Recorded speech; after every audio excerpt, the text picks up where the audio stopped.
ओम सर्वे भवन्तु सुखिनः, सर्वे सन्तु निरामया, सर्वे भद्राणि पश्यन्तु, मा कश्चित् दुःखभाग् भवेत्।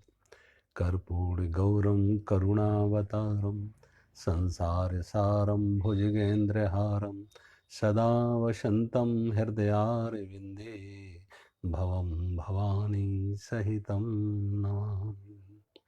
या देवी सर्वभूतेषु करुणारूपेण संस्थिता नमस्तस्यै नमस्तस्यै नमस्तस्यै नमो नमः।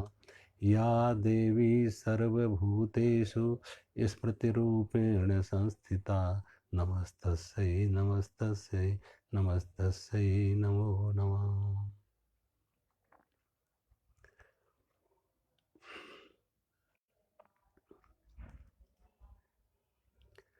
कल हम बात कर रहे थे कि भगवान राम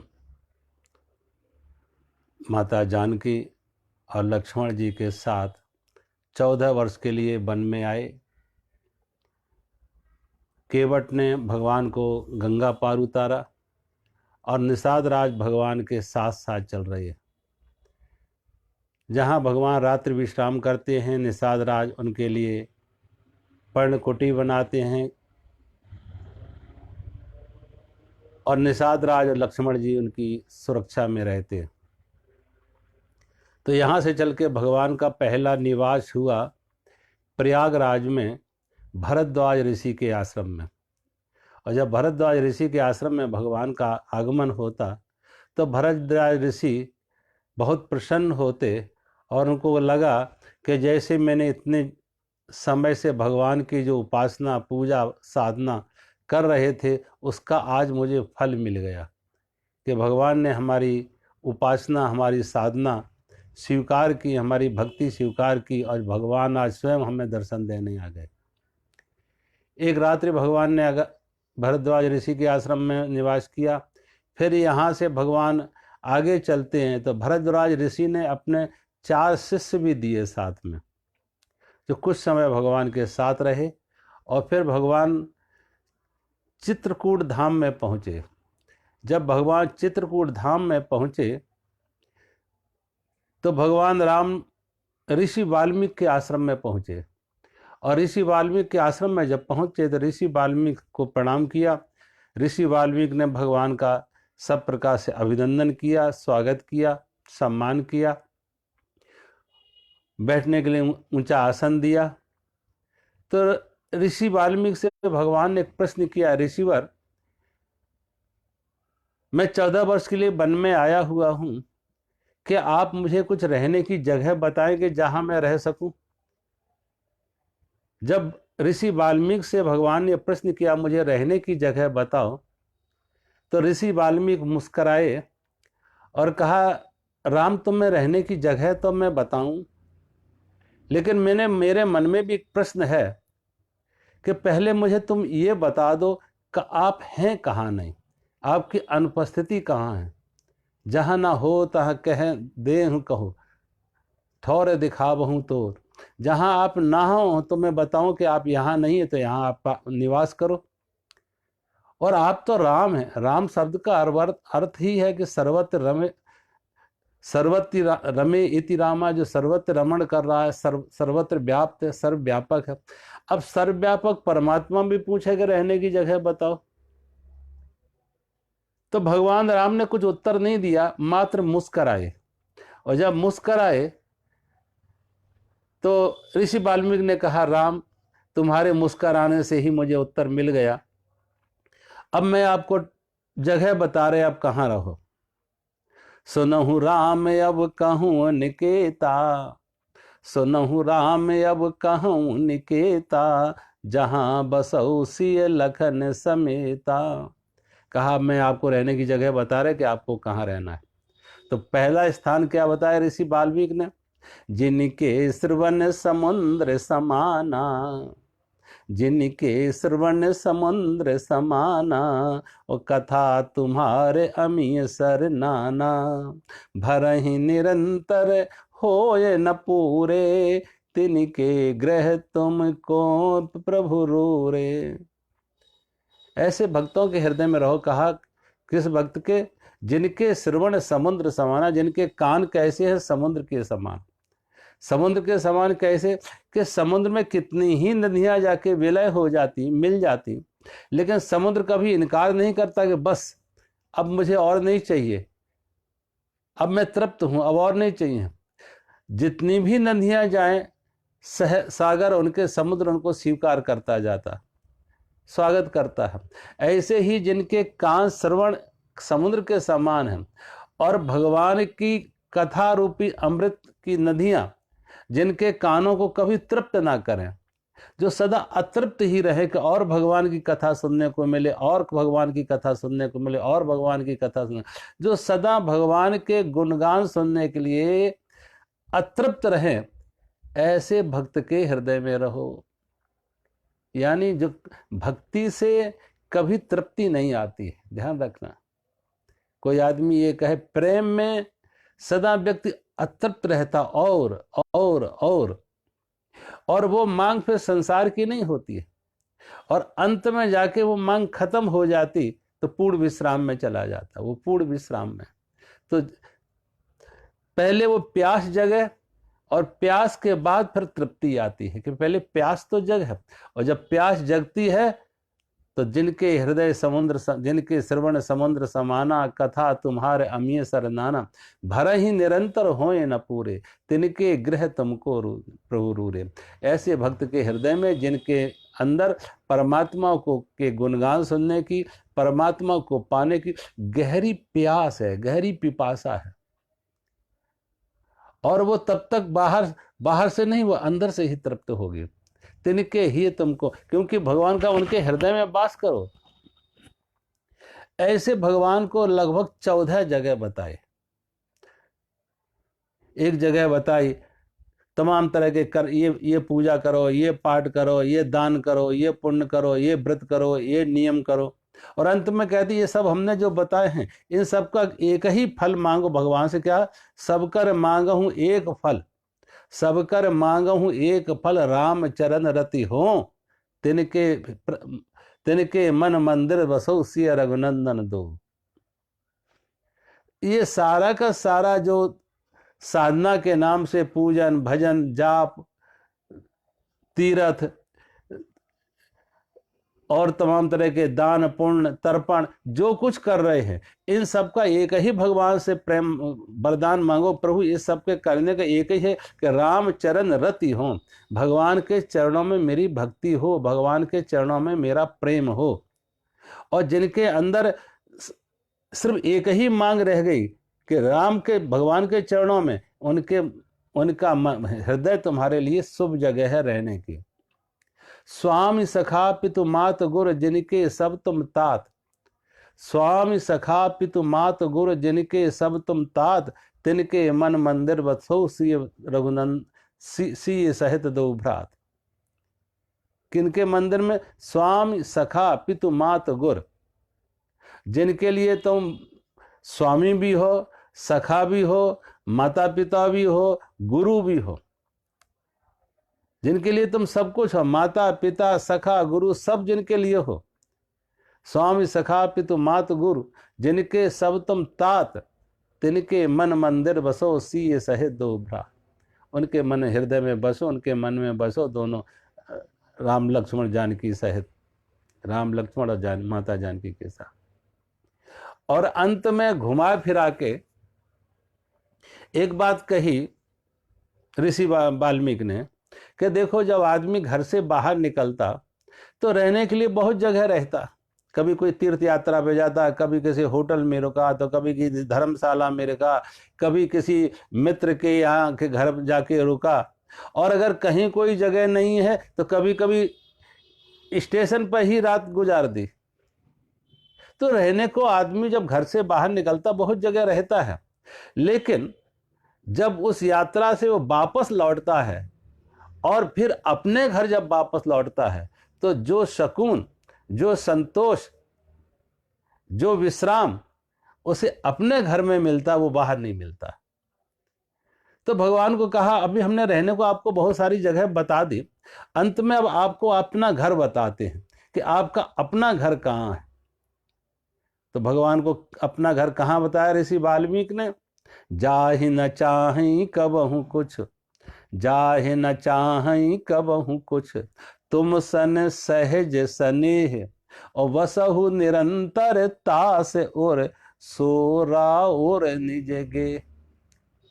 ऐसे भक्त के हृदय में जाहि न चाहि कबहु कुछ, जिसके अंदर से संसार की कोई मांग नहीं है, कोई चाह नहीं है, कोई आकांक्षा नहीं है, कोई अपेक्षा नहीं है। जाहि न चाहि कबहु कुछ, तुम सन सहज सने। भगवान से प्रेम है इसलिए नहीं कि कुछ हम मांगना है, कुछ पाना है, कुछ लेना है। भगवान से प्रेम है सिर्फ भगवान के लिए, कोई मांग नहीं है, कोई आकांक्षा नहीं है, कोई अपेक्षा नहीं है। जाहि न चाहि कबहु कुछ, तुम सन सहज सने बसहु निरंतर तास और सोरा और निज गे। वो आपका अपना घर है जहां आप निसंकोच निश्चिंत होकर रह सकते हो, वो अपना घर है। अब देखो, जहां मांग होती है, कभी कभी हम देखते हैं लोग किसी के पास मिलने जाते हैं और सहज मिलने जाए, मित्रवत मिलने जाए तो लोग स्वीकार करते हैं, उसको स्वागत करते हैं। लेकिन उन्हें मालूम है व्यक्ति कुछ ना कुछ स्वार्थ लेके आ रहा है, कुछ मांग लेके आ रहा है, कुछ अपेक्षा लेके आ रहा है, और शायद उसकी अपेक्षा वो जायज भी नहीं होती। तो व्यक्ति क्या करता है? मिलने से इनकार करता है, अनिच्छा प्रकट करता है, मिलने से इनकार करता है। और घर में भी हो और वो दरवाजे पर नॉक करेगा तो बच्चा आके उसका दरवाजा खोलेगा, और बच्चा आके दरवाजा खोलेगा, वो पूछेगा कि पिताजी घर पर हैं? तो बच्चा क्या कह देता? बच्चा कह देता पापा ने कहा कह दो पापा घर पर नहीं है। पिताजी ने कहा है कि कह दो पिताजी घर पर नहीं। अब घर में होते हुए, क्योंकि वो मिलना नहीं चाहते, कोई अपेक्षा लेके आया, कोई मांग लेके आया, कोई चाह लेके आया, और शायद वो चाह उसकी पूरी नहीं होने वाली। तो ऐसे ही कभी हम भगवान को भी दुविधा में डाल देते हैं, संकोच में डाल देते हैं कि ऐसी तमाम तरह की अनावश्यक अपेक्षाएं खड़ी करके। अब रात हो गई है, वो भगवान से मांगने लगो, हे भगवान दिन हो जाए। अब भगवान बेचारे क्या करेंगे कि तुम्हारे रात को दिन में कैसे बदल देंगे? प्रतीक्षा करो, दिन रात आई तो फिर दिन आएगा, दिन आया तो फिर रात आएगी। गर्मी आ गई, तुम कहो हाय गर्मी बहुत ज्यादा, जल्दी सर्दी आ जाए। प्रतीक्षा करो, सर्दी भी आएगी। अब सर्दी आ गई, सर्दी की शिकायत करने लगो, प्रतीक्षा करो, फिर गर्मी आएगी। तो जैसे रात और दिन आते जाते हैं, गर्मी और सर्दी आते जाते हैं, ऐसे जीवन में सुख दुख आते हैं, मान अपमान आते हैं, लाभ हानि आती हैं, संयोग वियोग आते हैं, उनको स्वीकार करो। अब इन सब बातों को ले लेके हम भगवान को तंग करें, अब ये दे दो, अब ये दे दो, गर्मी में सर्दी कर दो, सर्दी में गर्मी कर दो, दिन में रात कर दो, रात में दिन कर दो। तो भगवान भी ऐसे भक्त को देख के पीठ फिर के खड़े हो जाते कि ये आ गया, कुछ जरूर माथा पक्ची करेगा, मेरा सिर दुखाएगा। तो कहने का अर्थ, चाहे ना चाहे कबहू कुछ, जो भगवान से कुछ नहीं मांग रहा है, सिर्फ प्रेम है, इसलिए नहीं कि भगवान से कुछ चाह है। कभी कभी ऐसे लोगों का आप प्रेम देखें, उस प्रेम में कितनी सुगंधी होती, वो प्रेम में कितना उसमें सौंदर्य होता, कैसा आकर्षण होता, क्या स्वाद होता उस प्रेम में, जिस प्रेम के साथ कोई स्वार्थ ना लगा हो, जिस प्रेम के साथ कोई मांग ना लगी हो, कोई चाह ना लगी हो। अगर चाह लगी है, मांग लगी है, तो वो दूषित हो गया, वो विषाक्त हो गया, जहरीला हो गया। लेकिन जिस प्रेम के साथ मांग ना रही, चाह नहीं रही, अपेक्षा नहीं रही, वही प्रेम तो अमृत है, और वही प्रेम तो परमात्मा को पाने का सही मार्ग है। उसी को तो नारद ने परम प्रेम कहा। वो परम प्रेम है कि अब इसमें कोई मांग नहीं, कोई चाह नहीं, शुद्ध विशुद्ध प्रेम। ऐसे प्रेम की सुगंधी अलग है, ऐसे प्रेम का सौंदर्य अलग है, ऐसे प्रेम का आकर्षण अलग है, सुंदरता अलग है। तो ऐसा प्रेम भगवान कहते हैं, जिस भक्त के हृदय में कोई मांग ना हो, कोई चाह ना हो, कोई अपेक्षा ना हो, वो आपका अपना घर है, निसंकोच होके, निश्चिंत होके अपना समझ को उस घर में रहो। अब वो वाल्मीकि ऋषि ने जितने स्थान बताए वो सब अपने अंदर बताए। ये नहीं कहा कि तुम जाके काशी में रहो, ये नहीं कहा जाके तुम अयोध्या में रहो, ये नहीं कहा जाके तुम कहीं वृंदावन में रहो या किसी और तीर्थ, कोई तीर्थ नहीं बताई, कोई बाहर के जमीन पर कोई जगह नहीं बताई। वो सारी के सारे इशारे कहाँ की? अपने अंदर। क्योंकि बाहर परमात्मा नहीं है। तुम चाहे जितना भटक लो, चाहे जितना दौड़ लो, भाग लो, वो तुम्हें नहीं मिलेगा। जिनको मिला अपने अंदर मिला। जिन खोजा तिन पाइया गहरे पानी पैठ, मैं बौरी ढूंढन गही रही किनारे पैठ। जिन्हें मिला अपने अंदर मिला। जिन्होंने अपने अंदर खोजा वो पा गए, जिन्होंने बाहर खोजा वो भटक गए। इतिहास गवाह है, साक्षी है। एक नहीं, अनेक अनेक हजारों लाखों की सूची आप उठा के देख लो कि जिन्हें मिला, बुद्ध को मिला अपने अंदर मिला, महावीर को मिला अपने अंदर, और जैनियों के 24 तीर्थकर, एक दो नहीं 24 तीर्थकर जो राजा थे, इन्हें राज्य में नहीं मिला, महलों में नहीं मिला, सिंहासन में नहीं मिला, दौलत में नहीं मिला, सुविधाओं में नहीं मिला, उन्हें अंतर्मुखी होकर अपने अंदर मिला, ध्यान में मिला। जिन्हें मिला अपने अंदर मिला।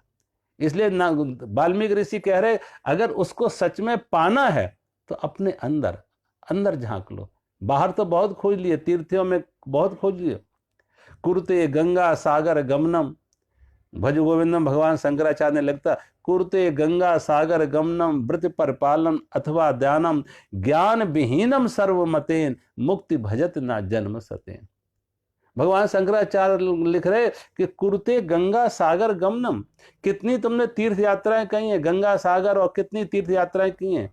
कुरुते गंगा सागर गमनम व्रत परिपालन, कितने तुमने व्रत किए, उपवास किए हैं। व्रत परिपालन अथवा दान, कितने दान पुण्य किए, कितने हवन यज्ञ किए हैं। लेकिन सर्वमतेन मुक्ति भजत न ज्ञान विहीनम सर्वमतेन।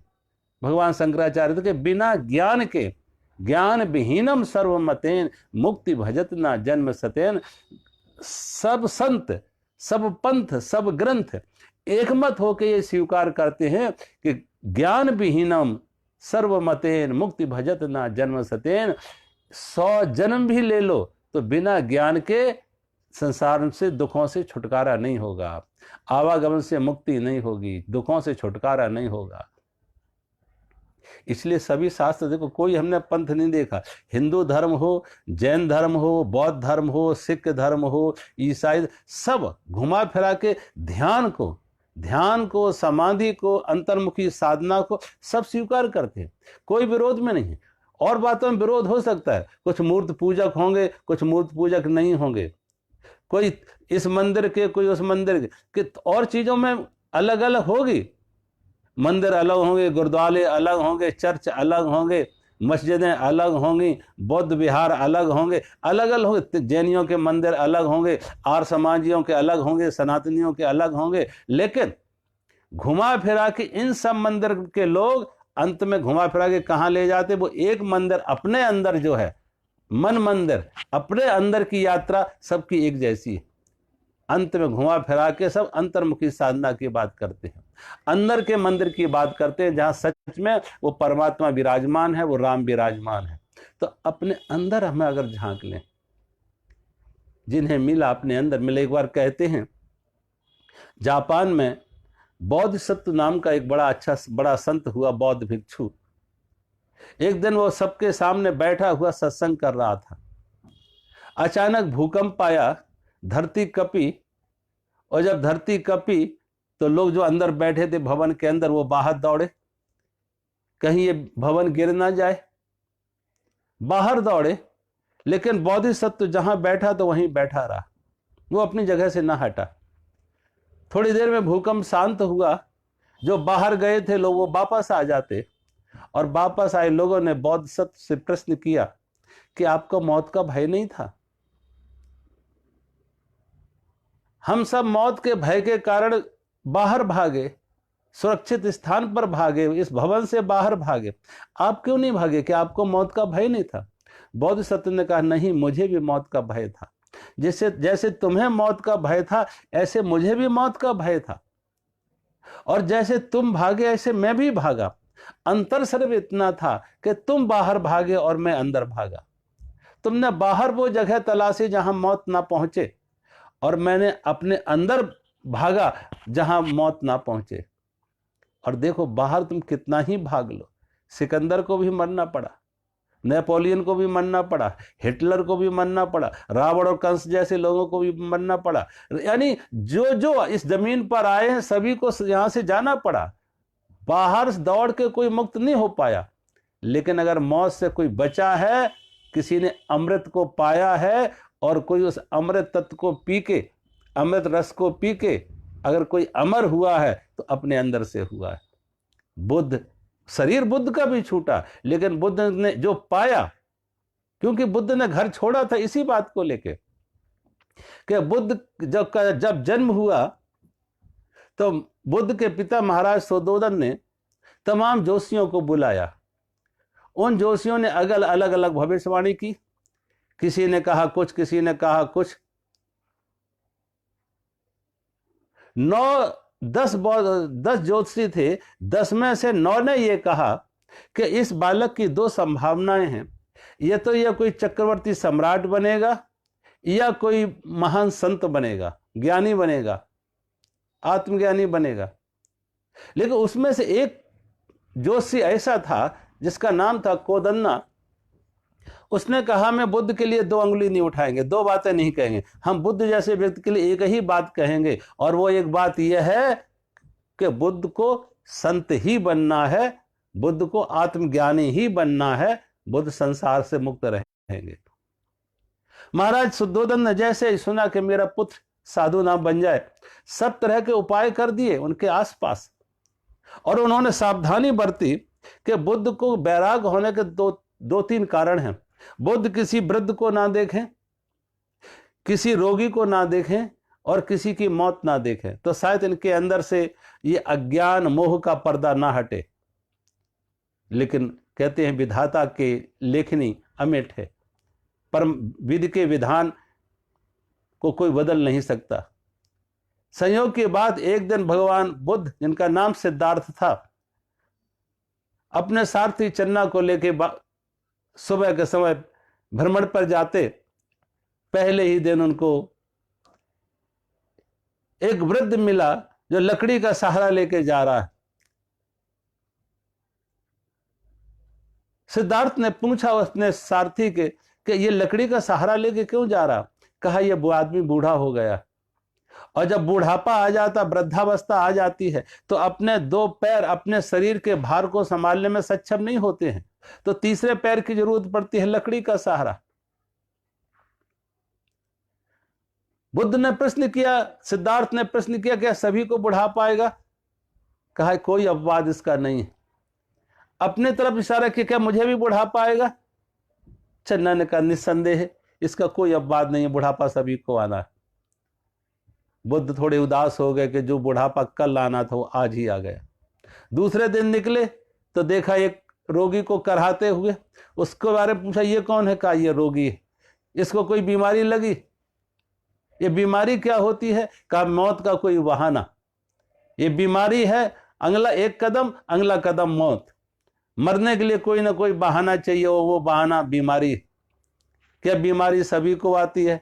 सिद्धार्थ चन्ना ने कहा, सारथी ने कहा सभी को, कोई इसका अपवाद नहीं। सिद्धार्थ थोड़े और उदास हो गए कि मैं बीमार भी हो गया।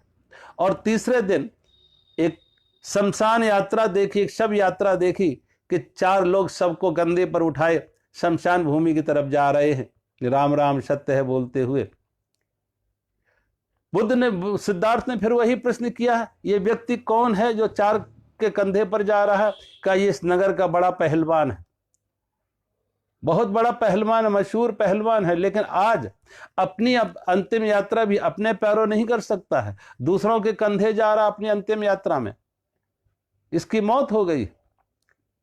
सिद्धार्थ ने पूछा क्या मौत सभी की होती है? कि कोई अपवाद नहीं।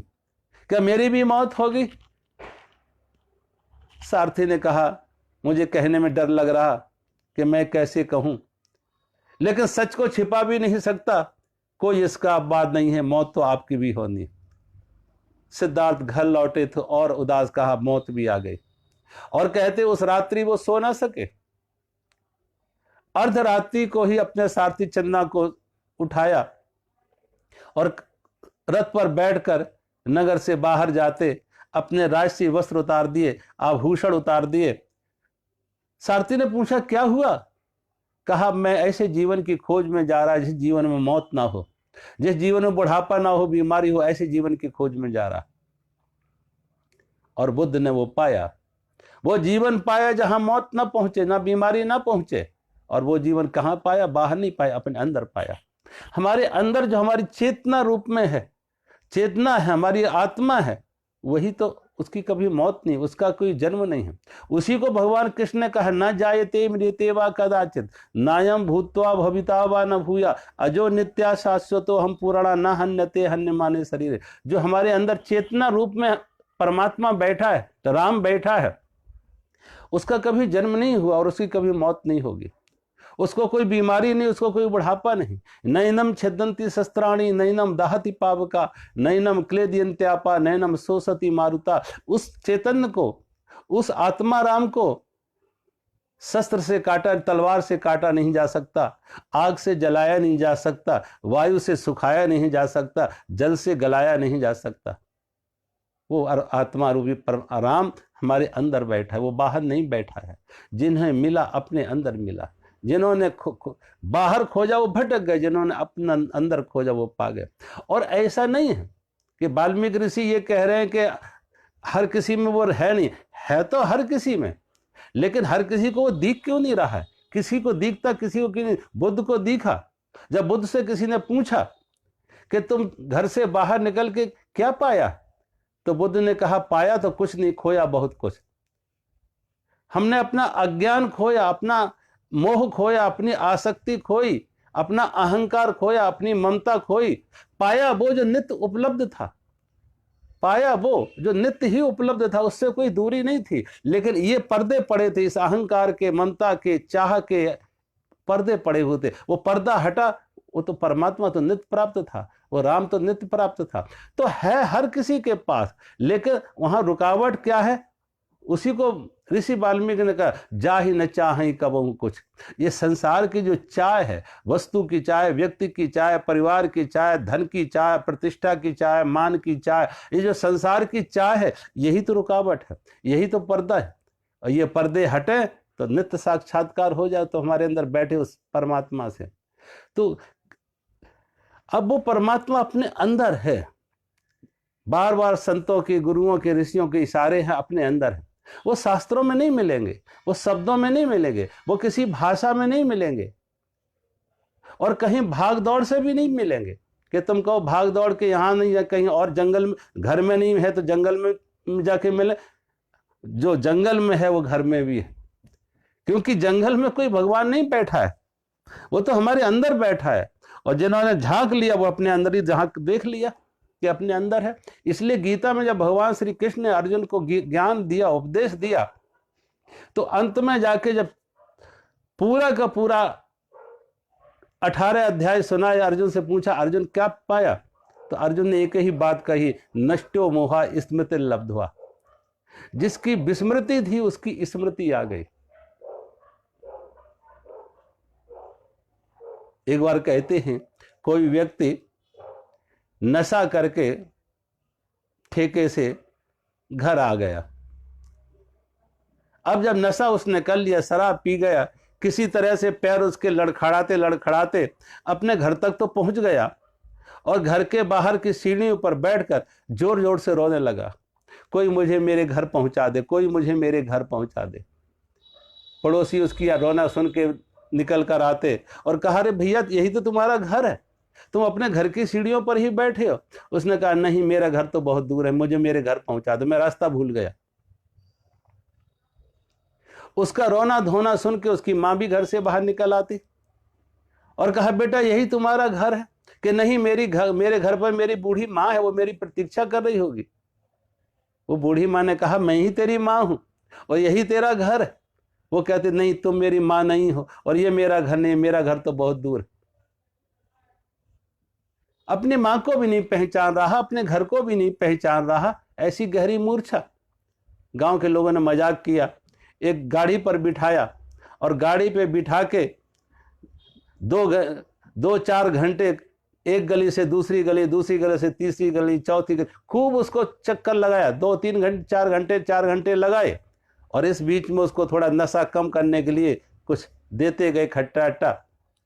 4 घंटे बाद उसको वापस फिर अपने वहीं दरवाजे पर उतार दिया, देखो ये है तुम्हारा घर, पहुंच गए। उसने कहा देखो कितना दूर था मेरा घर, लोग मेरे साथ मजाक कर रहे थे, यही है तुम्हारा घर। अगर वो घर था तो 4 घंटे कैसे लग गए, कितना समय लगा, 4 घंटे लगे यहां तक पहुंचने में। जिसकी उसे विस्मृति थी अब स्मृति आ गई। ऐसे ही भगवान कृष्ण ने अर्जुन को 18 गलियां घुमाई 18 अध्यायों में, और अंत में क्या पूछा, नष्टो मोहा स्मृति लब्ध्वा, मोह रूपी हमारी जो मूर्छा थी, जो नशा था, वो टूट गया, और जिसकी विस्मृति थी उसकी स्मृति आ गई, याद आ गई। तो जितने हमारे संत हैं, गुरुजन हैं, सत्संग हैं, वो हमारा सिर्फ मूर्छा हटाने की बात करते हैं, नशा तोड़ने की बात कहते हैं। परमात्मा तो उस जिसकी विस्मृति है, इशारा बार बार उधर ही हो रहा है कि जिसकी विस्मृति है उसकी स्मृति कर लो, अपने अंदर खोज लो, अपने अंदर उतर जाओ, बहिर्मुखी नहीं अंतर्मुखी आ जाओ, अंदर में आ जाओ। और जिनको मिला है अपने अंदर दिखेगा। कभी किसी को धन में दौड़ रहा है तो वो मिलने वाला नहीं है, धन से तृप्ति नहीं मिलेगी, मान से तृप्ति नहीं मिलेगी, पद प्रतिष्ठा से तृप्ति नहीं मिलेगी। जिन्हें तृप्ति मिला अपने अंदर मिला। बाहर चाहे जितना, अब आप देखो बाहर चाहे जितनी सुख सुविधा जुटा लो, जितनी चाहो सुख सुविधा मिला दो, अंत में जाके 2 घंटे 4 घंटे 10 घंटे 15 घंटे 24 घंटे में अंत में एक बार आप अंतर्मुखी होना चाहोगे। कोई कहे नहीं नहीं और अच्छा भोजन कर लो, और अच्छे चित्र देख लो, और अच्छा सुगंधी ले लो। बहिर्मुखी कितना ही सुख सुविधा हो, लेकिन 24 घंटे में एक बार अंतर्मुखी होके होना चाहोगे, गहरी नींद में जाना चाहोगे। और जो गहरी नींद में जाके जो तुम्हें तृप्ति मिली, जो विश्राम मिली, जो ऊर्जा मिली, वो बाहर के संसाधनों में, विषय भोगों में नहीं थी। ऐसे ही बाहर लगेगा कि शायद आगे जल मिलेगा, जल नहीं होता, रेत ही रेत मिलेंगे बंदे धोकर केवल पानी। मिरेज मिलेगा, एक इल्यूजन मिलेगा कि लगता है कि वो रेत चमक रही है, पानी है, लेकिन वहां पहुंचे वहां नहीं, थोड़ा और आगे, वहां पहुंचे थोड़ा और आगे। आज तक किसी ने कहा कि प्यास बुझी रेगिस्तान में पानी से? आज तक किसी ने कहा कि धन पाके मैं तृप्त हो गया, अब बस अब और धन नहीं चाहिए? आज तक किसी ने कहा पद पाके मैं तृप्त हो गया, अब पद की कोई दौड़ ना रही? आगे से आगे जब पद दिखते हैं तो आगे से आगे दौड़ दौड़ होती रहती है। धन की दौड़, पद की दौड़, प्रतिष्ठा की दौड़, मान की दौड़, दौड़ बनी रहती है। लेकिन जिन्होंने बाहर की दौड़ छोड़ के अंदर उतरे हैं, उनकी दौड़ बंद हो गई, उनकी प्यास बुझ गई। इसलिए ऋषि वाल्मीकि भगवान को बार बार कह रहे कि वो परमात्मा बाहर नहीं है, चाहे जितना दौड़ लो, अपने अंदर है, सिर्फ वो धूल हटानी होगी। और धूल कैसे हटेगी, वही उन्होंने बातें कही हैं कि तुम्हारी मन में किसी की चाह ना हो, अपेक्षा ना हो, परमात्मा को ही सब कुछ मान लो। स्वामी सखा पितु मातु गुरु, जिनके सब तुम तात, तिनके मन मंदिर बसो, सिय सहित दो भ्रात। जिन्होंने माता पिता गुरु सारे रिश्ते नाते संबंध एक परमात्मा से ही जोड़ लिए, और सब, इसका अर्थ ये नहीं कि सबके प्रति दुश्मनी हो जाएगी। जिसने परमात्मा के साथ जोड़ लिया उसने सबके साथ जोड़ लिया, कि सब हर रूप में वही तो है। हर व्यक्ति, हर प्राणी परमात्मा के ही तो मंदिर हैं। जिसने परमात्मा से प्रेम किया उसने परमात्मा की सारी सृष्टि से मंदिर कर प्रेम कर लिया। जिसने प्राणी में परमात्मा को पहचान लिया, अब वो कोई किसी भी रूप में आए, किसी भी रूप में आए, किसी भी नाम में आए, वो दिख रहा है कि दीवारें अलग हो सकती हैं, बनावट अलग हो सकती है, लेकिन अंदर बैठा विराजमान एक ही है। एक ही परमात्मा हर रूप में, हर प्राणी में, हर व्यक्ति में विराजमान है। उसका किसी के प्रति द्वेष नहीं, किसी से वैर नहीं, सबको दिख रहा है कि सब में वही विराजमान है। सबके प्रति उसका परमात्मा का भाव आता, एक प्रार्थना का भाव आता, प्रेम का भाव आता। तो कहने का अर्थ है कि अपने अंदर जिसने देखा, तो ऋषि वाल्मीकि ने भगवान को स्थान बताए। अब वो फिर ऋषि वाल्मीकि ने कहा कि चलो ये तो स्थान हमने तुम्हें बता दिए रहने के लिए, लेकिन अब तुम और एक स्थान बता रहे शरीर, तुम्हारे शरीर को रहने के लिए। तो उन्होंने कहा आप चित्रकूट में यहाँ निवास करिए, और चित्रकूट तुम्हारे लिए सब प्रकार से अच्छी जगह है। यहाँ अत्रि अनसुईया का आश्रम है, और अत्रि अनसुईया से भगवान राम मिले जाके अनसुईया जी ने माता जानकी को ऐसे वस्त्र दिए जिन वस्त्रों को कभी धुलने की जरूरत नहीं होती थी, वो गंदे ही नहीं होते थे। ऐसे दिव्य वस्त्र दिए अनसुईया जी ने। और अनसुईया जी ने माता जानकी को, एक गृहिणी को, पतिव्रता स्त्री का धर्म क्या है, वो सारा का सारा धर्म कि पति की सेवा, माता पिता की सेवा, मन में किस प्रकार से करुणा और प्रेम का भाव, इस बहुत कुछ उन्होंने शिक्षा दी अनसुईया जी ने माता जानकी को।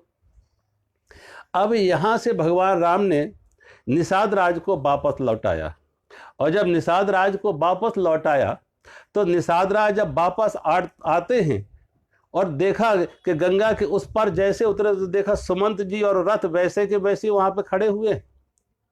सुमंत जी लगभग मूर्छित अवस्था में हैं और हा राम हा राम हा राम कह के रो रहे। निषाद राज ने सुमंत जी को जगाया, होश में लाए, लेकिन सुमंत जी की अवस्था नहीं है कि वो रथ हाँक के अयोध्या वापस ले जाए। तो निषाद राज ने अपने 4 सारथी दिए और वो 4 सारथी उनको तमसा नदी तक ले आते। फिर तमसा नदी पर आकर उनको पूरी तरह से होश हवास में आ जाते हैं, ज्ञान आ जाता है। तमसा नदी पे आके उन्होंने कहा, नहीं निषाद जी, अब मैं अकेले ही चले जाएंगे। और वो जब आते हैं अयोध्या में तो सारा दिन नगर से बाहर बाहर बैठे रहते हैं। जब रात्रि हो जाती है तो नगर में प्रवेश करते हैं। उनकी दशा ऐसे है जैसे कोई व्यापारी व्यापार के लिए गया तो व्यापार को धन संपत्ति लेके, लेकिन उधर से सारी की सारी धन संपत्ति लुटा के वापस लौटा है खाली हाथ। उनकी जो धन संपत्ति थी, राम जानकी लक्ष्मण, वो धन संपत्ति को लुटा के आ रहे, तो आने में भी उन्हें संकोच आ रही, शर्म आ रही कि लोग पूछेंगे तो हम क्या उत्तर देंगे। रात्रि के अंधेरे में प्रवेश किया, महाराज दशरथ को जाके मिले। और जब महाराज दशरथ को जाके मिले तो महाराज दशरथ ने पूछा, सुमंत जी क्या राम लक्ष्मण जानकी वापस आ गए, राम मेरा वापस आ गया। सुमंत जी ने पूरी कथा सुनाई कि किस प्रकार पहला निवास उनका तमसा के किनारे हुआ, जहां उन्होंने अयोध्या वासियों की नगर की प्रजा को छोड़ के सिंगवेरपुर में पहुंचे और सिंगवेरपुर में निषाद राज ने भगवान का स्वागत किया। और फिर निषाद राज भगवान के साथ गंगा पार करके आगे ले गए। राम नहीं आए जैसे ये सुना तो महाराज दशरथ फिर मूर्छित हो जाते। इस बीच में महाराज दशरथ कैकेयी के महल से कौशल्या के महल में आ गए थे कि अब इस महल में हम नहीं अपने प्राण त्यागेंगे। कैकेयी के महारानी कौशल्या के महल में आ गए थे। सुमन जी से यही भेंट हुई। भगवान बार बार महाराज दशरथ हा राम कह के पुकार रहे। अचानक महाराज दशरथ ने आंख खोली और महारानी कौशल्या को बुला के कहा, देखो कौशल्या, इस दीवार पर तुम्हें कुछ दिख रहा है? कौशल्या ने कहा, मुझे नहीं दिख रहा है। आपको क्या दिख रहा है? महाराज दशरथ ने कहा, देखो कौशल्या, ये श्रवण कुमार के बूढ़े माता पिता, ये श्रवण कुमार के अंधे माता पिता मुझे श्राप दे रहे। हुआ क्या, महाराज दशरथ एक बार शिकार के लिए निकले हुए थे। तो शिकार के लिए जब निकले हुए थे तो सुबह का समय उन्होंने देखा नदी पे कुछ गड़गड़ की आवाज आ रही है। उनको लगा कोई शायद जंगली जानवर पानी पी रहा है। जंगली जानवर पानी पी रहा है ये समझ के उन्होंने बाण छोड़ा, और जब बाण छोड़ा तो वो बाण आके श्रवण कुमार का लगा। श्रवण कुमार अपने वृद्ध माता पिता, जो दोनों अंधे थे, मां भी अंधी पिता भी अंधे, अपने दोनों माता पिता को, अंधे माता पिता को डोली बना के अपने कंधे पर रखे और तीर्थाटन के लिए लेके जा रहे थे, तीर्थ कराने जा रहे थे। वहां रात्रि विश्राम, एक जगह रात्रि विश्राम किया।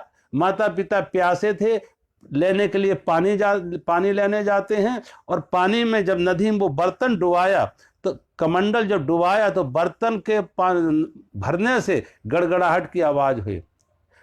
नदी में बर्तन को भरने से जो आवाज हुई गड़गड़ाहट की, उसे महाराज दशरथ ने को लगा कि कोई पशु पानी पी रहा है, और उन्होंने बाण छोड़ा, शब्द वेदी बाण, शब्द सुन के बाण छोड़ा, श्रवण कुमार को आके लगा। जब श्रवण कुमार के नजदीक आए तो महाराज दशरथ को बहुत पश्चाताप होता है, बड़ी आत्मग्लानि, प्रायश्चित का भाव, अब कोई उपाय नहीं है। तो श्रवण कुमार ने एक प्रार्थना की कि अब कोई उपाय नहीं है, मेरी तो मौत होगी, लेकिन कृपया करके मेरी आपसे एक ही प्रार्थना है, एक ही मांग है कि मेरे वृद्ध माता पिता को आप पानी जाके पिला दो, वो प्यासे हैं, उन्हें पानी जाके पिला दो। श्रवण कुमार ने प्राण त्याग दिए।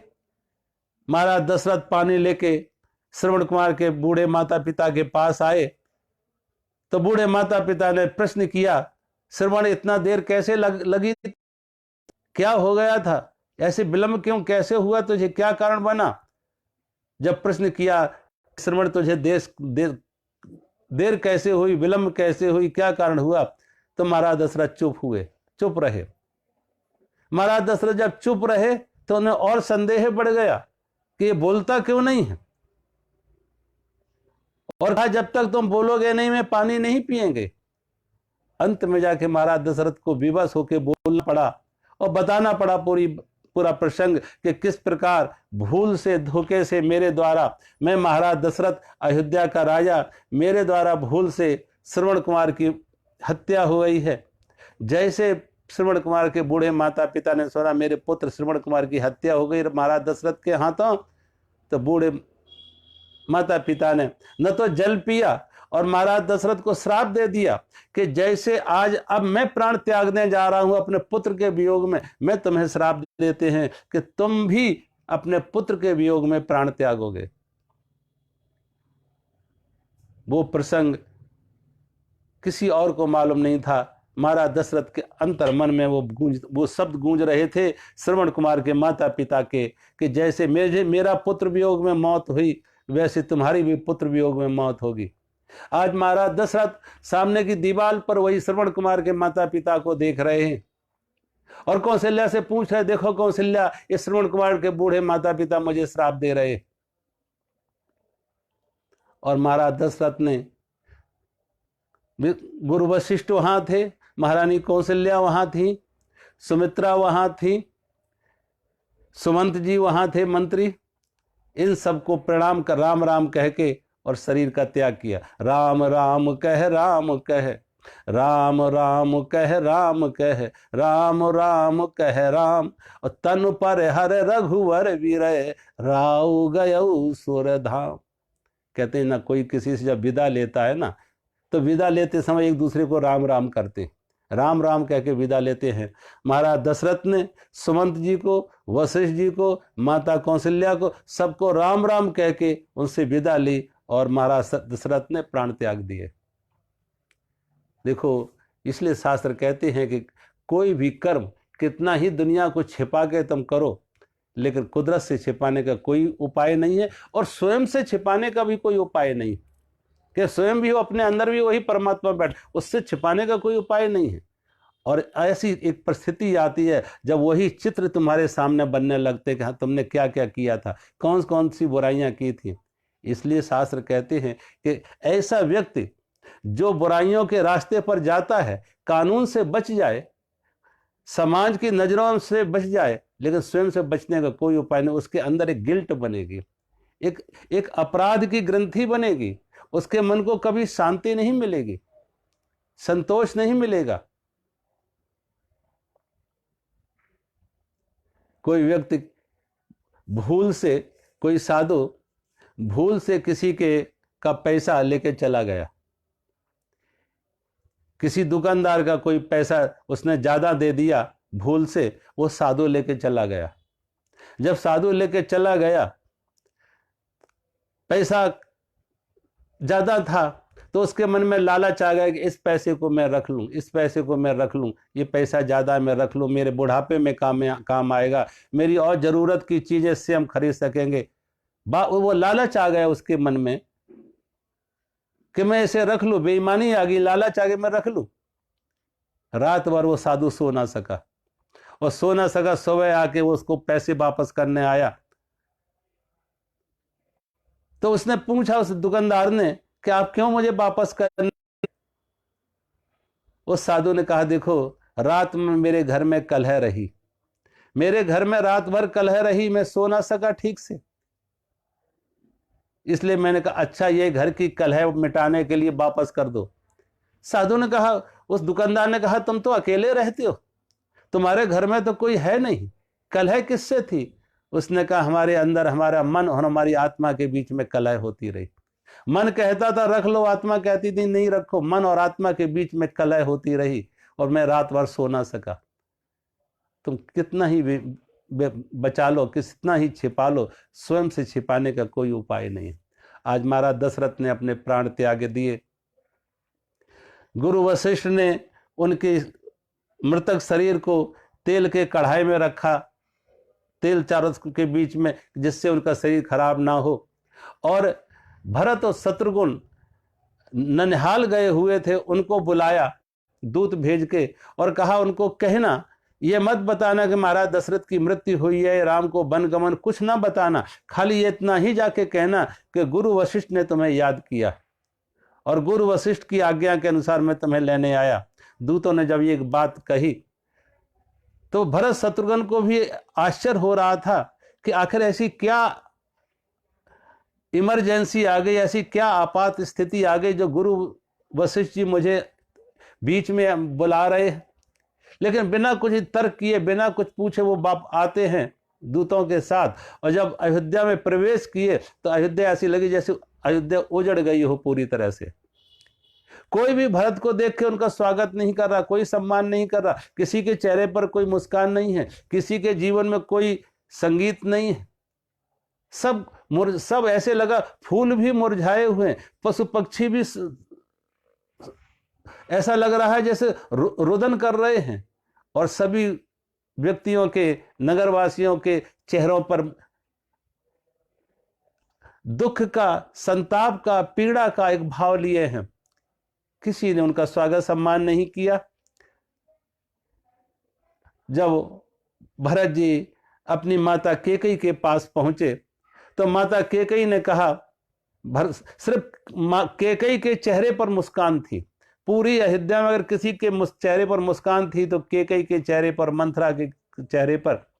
केकई ने भरत जी का स्वागत किया और कहा, बेटा बात बहुत बिगड़ रही थी, लेकिन अपनी दासी इस मंथरा के कारण से हमने बिगड़ी हुई बात को बना लिया। बिगड़ी हुई बात को मंथरा की मदद से, मंथरा की सलाह से हमने बिगड़ी हुई बात को बना लिया, लेकिन थोड़ा सा काम विधाता ने बिगाड़ दिया। हमने तो बना लिया था, लेकिन थोड़ा सा काम विधाता ने बिगाड़ दिया। क्या काम विधाता ने बिगाड़ दिया? कहा, तुम्हारे पिता महाराज दशरथ की मृत्यु हो गई। तुम्हारे पिता महाराज दशरथ की मृत्यु हो गई। जैसे सुना महाराज दशरथ की मृत्यु तो कारण पूछा, बना क्या लिया तुमने? कि हमने मंथरा की मदद से तुम्हारे लिए राज्य मांग लिया, अयोध्या का राज्य तुम्हारे लिए मांग लिया, और अयोध्या के लिए राज्य मांगा और राम को 14 वर्ष के लिए वनवास मांगा। तापस वेश विदेश उदासी, 14 वर्ष राम वनवासी। अयोध्या राम के लिए तपस्वी का वेश बना के 14 वर्ष के लिए वनवास मांगा, और राम के साथ जानकी और लक्ष्मण भी गए।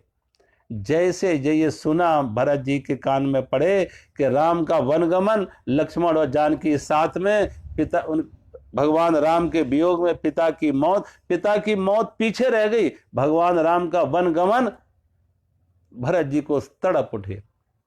भरत जी की वाणी से निकले, अरे मां तेरी वाणी पर, तूने जब राम को वनगमन मांगा, तेरी वाणी पर कीड़े नहीं पड़े, तेरी वाणी जीभ कट नहीं गई, और तूने तो वो काम किया जैसे कोई ना समझ मछली को पालने के लिए जल उलीच दे। क्या बिना जल के मछली रह सकती है भला? राम के बिना मेरा जीवन कहां था? राम तो मेरे लिए मेरा जीवन थे, जीवन प्राण आधार थे, राम के बिना मैं कहां रह सकता? मंथरा सामने से आई तो शत्रुघ्न ने मंथरा को लात मारी। कहते हैं उसके मुंह से रक्त बमन होता, दांत टूट जाते। उसे दंडित किया कि ये मंथरा थी जिसने सारी अयोध्या को एक अंधकार में झोंक दिया, दुख और पीड़ा में कलह में सारे अयोध्या को इस तरीके से विघटित कर दिया, कलह में झोंक दिया। आजकल घर घर आप देखेंगे जगह जगह ऐसी बहुत सारी मंथराएं होंगी जो घर की सुख शांति नहीं चाहती हैं। वो तरह न कोई ऐसी बातें करेंगी जो बड़ी प्रिय लगेंगी, लेकिन वो घर तोड़ने वाली होती हैं, वो समाज को तोड़ने वाली होती हैं, वो मुल्क को देश को तोड़ने वाली होती हैं। तो चाहे वो देश को तोड़ने वाले लोग हों, चाहे किसी समाज को तोड़ने वाले लोग हों, निश्चित रूप से वो मंथरा जैसे लोग हैं वो सम्मान नहीं पाते हैं, वो कोई शत्रुघ्न जैसे लोगों से लाते ही पाते हैं। आज जरूरत है तोड़ने की नहीं जोड़ने की। देश को जोड़ो, समाज को जोड़ो, परिवार को जोड़ो, इंसान इंसान को जोड़ो, सारी दुनिया को जोड़ो। आज जरूरत है कि सारी दुनिया एक ग्लोबल फैमिली बन जाए। जैसे विज्ञान और टेक्नोलॉजी ने आज जमीन की दूरी कम कर दी, आज जरूरत है कि हमारे दिलों की दूरी कम हो।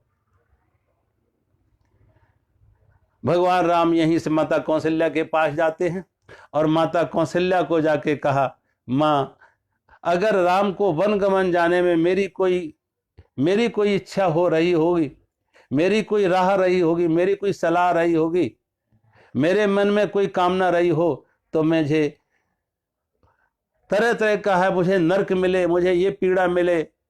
लेकिन माता कौशल्या ने कहा, भरत तू ऐसी बातें ना कर, तेरे मन में कहीं कोई ऐसी बात नहीं। सूरज अपने स्वभाव को त्याग दे, चंद्रमा सूरज अपने स्वभाव को अपने प्रकाश को त्याग दे, चंद्रमा अपनी शीतलता को त्याग दे, सागर अपनी गरिमा को त्याग दे, भगवान शिव इंद्र ब्रह्मा अपने गुणों को त्याग दे, लेकिन कभी भी तेरे जीवन में राज्य के प्रति लोभ नहीं हो सकता है, संपत्ति के लिए संसार के लिए लोभ नहीं हो सकता है। तेरे मन में ऐसा अटूट राम प्रेम है। बहुत तरह से कौशल्या माता ने समझाया और समझाने के बाद माता कौशल्या ने भरत जी को समझाने के बाद गुरु वशिष्ठ की आज्ञा से भगवान महाराज दशरथ की अंत्येष्टि क्रिया की, दाह संस्कार किया और भरत जी ने अयोध्या के राज सिंहासन को स्वीकार नहीं किया। भरत जी ने सेना तैयार की कि हम भगवान राम का राज तिलक वन में जाके करेंगे।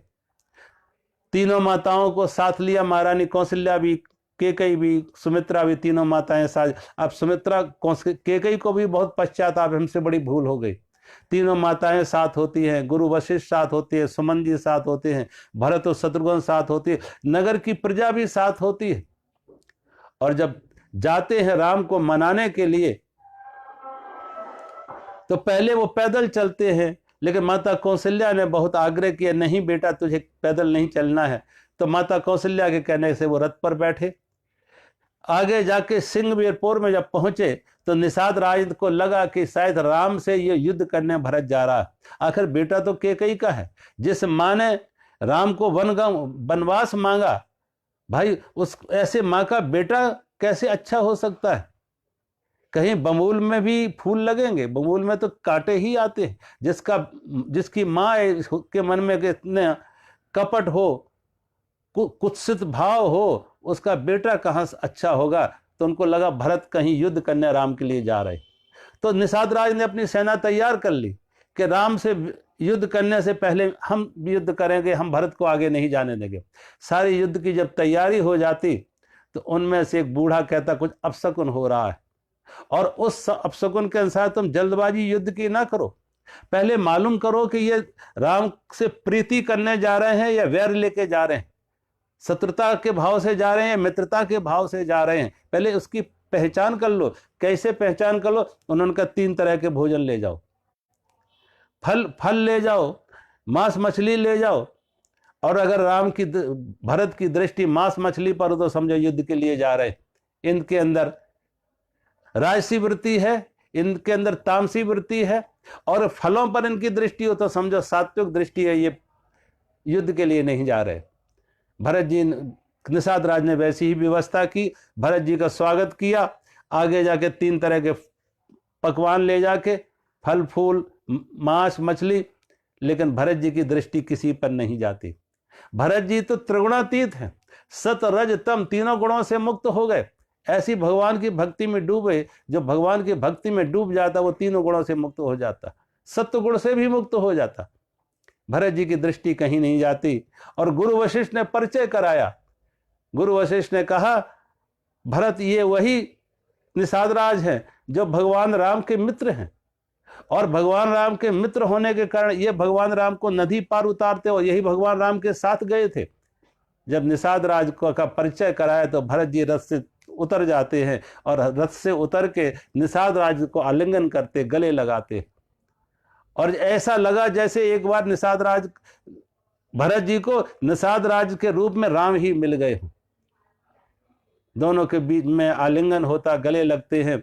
फिर निषाद राज की मदद से वो भगवान राम तक पहुंचे। और जब भगवान राम तक पहुंचे तो वहां तरह तरह के प्रस्ताव रखे गए।